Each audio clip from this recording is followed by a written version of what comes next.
terbalik. Kalau untuk peraturan daerah ini untuk saat ini sudah berapa banyak yang dibahas dituangkan di tahun 2021 ini?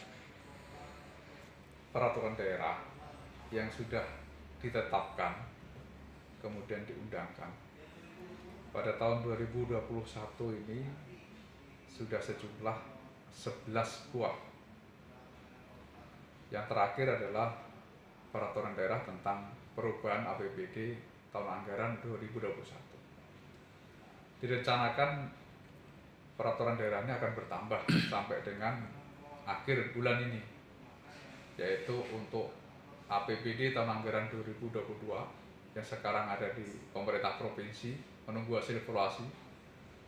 Kemudian beberapa rancangan peraturan daerah antara lain tentang bangunan gedung, retribusi persetujuan bangunan gedung, kemudian protokol kesehatan dan penanganan COVID-19, dan beberapa peraturan daerah lainnya yang saat ini masih menunggu hasil fasilitasi maupun evaluasi dari pemerintah Provinsi Kalimantan Tengah. Kalau kita bicara itu peraturan daerah, apa bedanya peraturan daerah dengan peraturan bupati itu Bang sebenarnya? Di dalam Undang-Undang Nomor 23 Tahun 2014 tentang pemerintahan daerah sebagaimana diubah yang terakhir, yaitu perubahan keduanya Nomor 9 Tahun 2015, di situ terdapat maksud dari peraturan daerah dan peraturan kepala daerah yang menjadi sebab apa peraturan tersebut dibentuk atau ditetapkan. Dalam pasal 236 ayat 1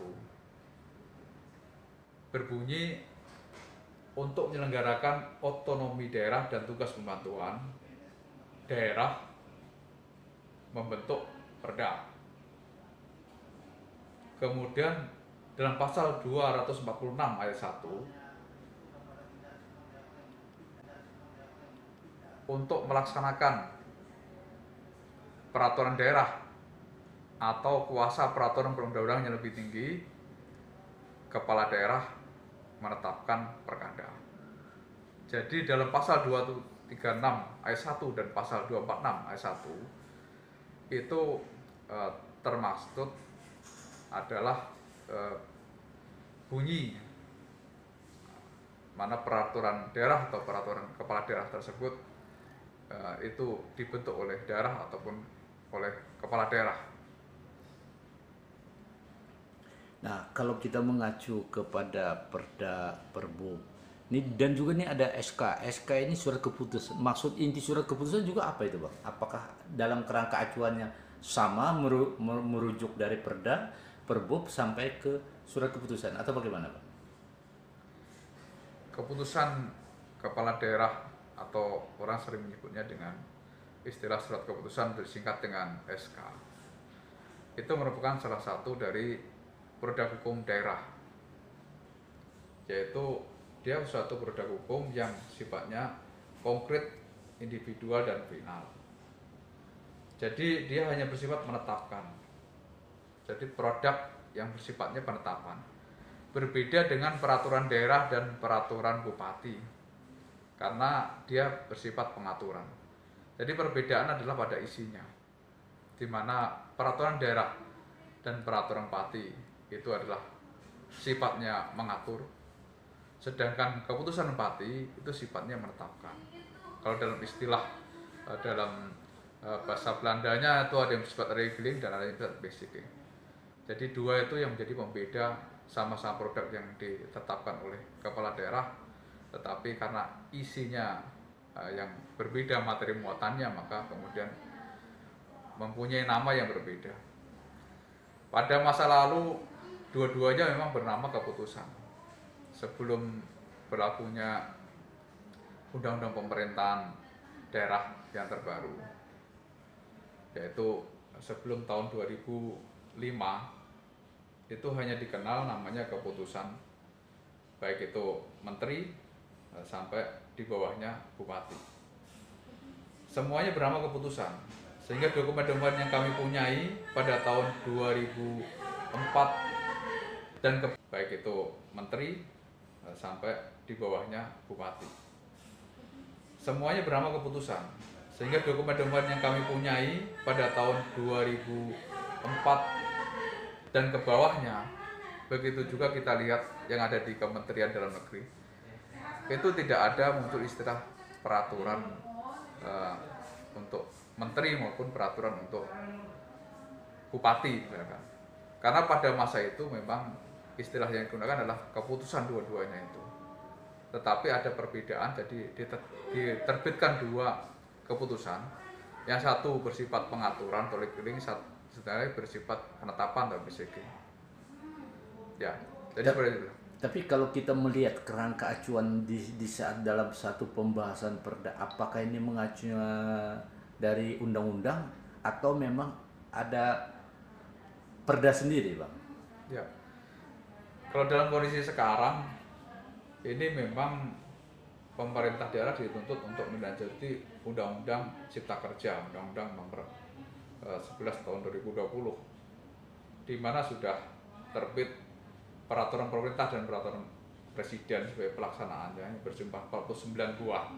Itu yang ditindaklanjuti oleh pemerintah daerah. Sehingga pada tahun 2021 ini beberapa peraturan daerah yang milik Kabupaten Barat ini sudah disusun, bahkan diantaranya dalam tahap evaluasi di pemerintah provinsi. Sebagai contoh adalah tentang bangunan gedung dan retribusi persetujuan bangunan gedung, di mana dua rancangan peraturan daerah ini adalah tindak lanjut Undang-Undang Cipta Kerja yang turunannya berupa peraturan pemerintah nomor 16 tahun 2021 tentang pelaksanaan dari Undang-Undang Bangunan Gedung. Jadi kalau ini adalah mencerminkan untuk melaksanakan peraturan perundangan lebih tinggi.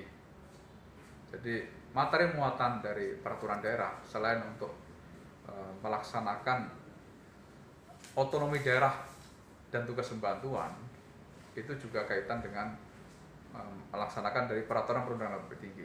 Bahkan dalam ayat yang lain itu ada bunyi dapat memuat materi muatan lokal.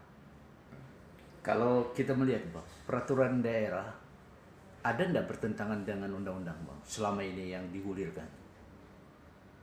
Dari penyusun peraturan daerah dari SKPD Pemprakarsa melaksanakan dari peraturan perundangan lebih tinggi. Bahkan dalam ayat yang lain itu ada bunyi dapat memuat materi muatan lokal. Kalau kita melihat, Bang, peraturan daerah ada tidak bertentangan dengan undang-undang, Bang, selama ini yang digulirkan?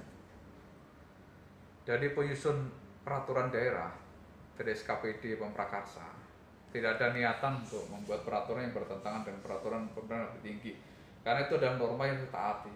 Sisi lain juga kepentingan umum menjadi salah satu aturan yang harus ditaati, di mana tidak boleh ada pertentangan terhadap itu. Akan tetapi beberapa peraturan daerah yang ada di kabupaten kita ada yang mendapatkan pembatalan dari Kementerian Negeri. Sebagai contohnya tentang PLKDS, kemudian BPD, kemudian HO dan sebagainya pada tahun 2016. Tetapi untuk PLKDS, BPD dan kaitan dengan desa itu sebenarnya sudah dilakukan pencabutan terlebih dahulu, dilakukan penyesuaian oleh pemerintah daerah terhadap perda-perda tersebut. Tetapi ternyata karena ada satu komunikasi yang tidak sejalan, mana kami telah menyampaikan ke Ditjen Polda, tetapi sana sudah terlanjur prosesnya sehingga terjadilah pencabutan itu, sehingga Kemendagri-nya membatalkan perda yang sudah dicabut oleh pemerintah daerah dengan perda yang baru. Kemudian mengenai HO, kemudian situ yang itu juga dari Kemendagri melakukan pencabutannya, itu terkait dengan aturan yang baru di mana Menteri Dalam Negeri menerbitkan peraturan terbaru yang tidak lagi mengatur tentang HO dan situ.